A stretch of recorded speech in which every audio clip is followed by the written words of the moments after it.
bringing in many special guests in the industry of cannabis. Business owners to growers, even artists you know of. So sit back and just roll up the perfect show for my smokers, true buds.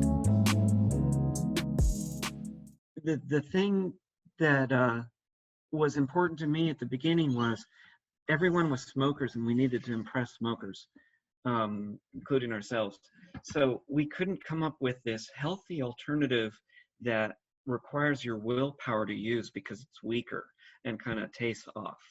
You know, like we needed to create something that gives you a bigger hit and more effect and makes your herb last longer and all these things that it's kind of like it's a thing that's it wasn't just created for health.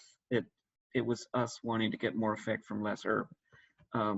That's what it was originally meant to do. Plus, to impress smokers, you need to knock them on their butt. They'll first think like, if they'll try this, they'll be like, okay, I'll try this, then I'll smoke later.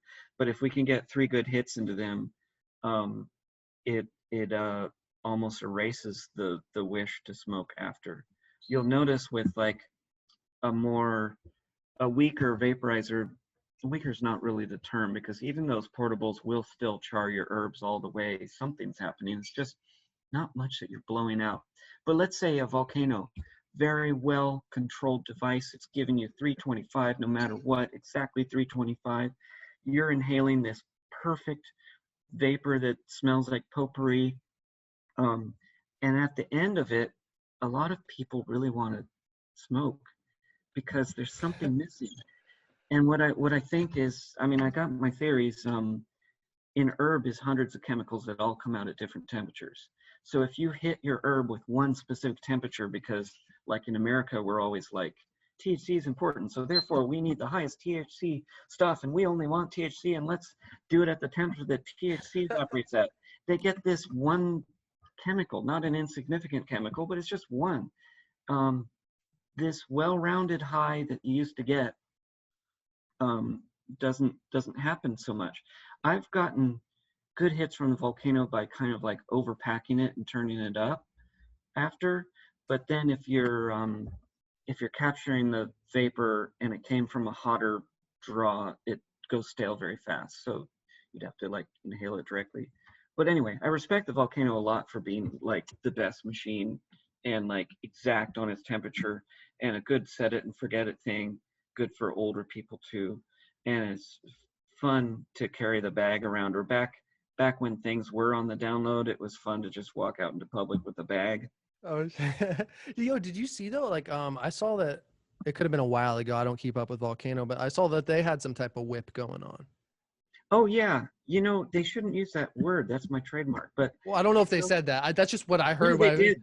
Oh, they did. I'm very happy. I hope they didn't say wand. I think they said whip.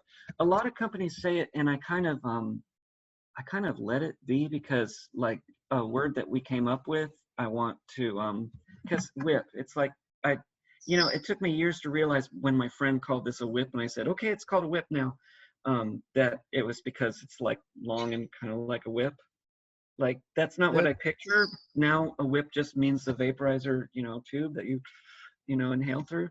But anyway, whip, we kind of let the knockoffs and the other companies use that term. There was even a whole company called Vapor Whips that just produced beautiful artwork versions of these that would fit our vaporizer or our knockoffs or other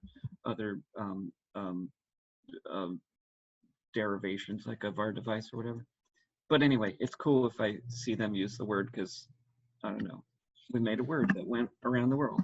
Yeah, man, that's what I've been repping. And to bring it back to your point too of like the portable, like, yeah, like this PAX Legacy's dope to bring on the go, but it's like, I think too, part of the problem is, I think the main problem is that most of the people who are smoking these other vapes, they probably haven't had the chance then to try the real shit, like smoke on a Vapor Brothers.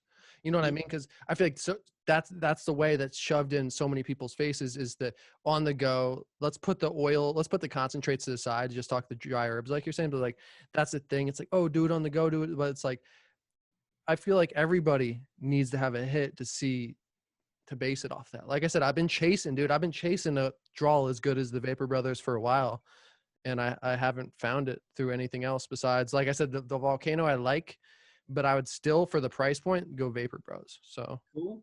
Well, if you ever do find a good hit, tell me about it, because I should know it, because we still do this because no one else has come up with a good hit.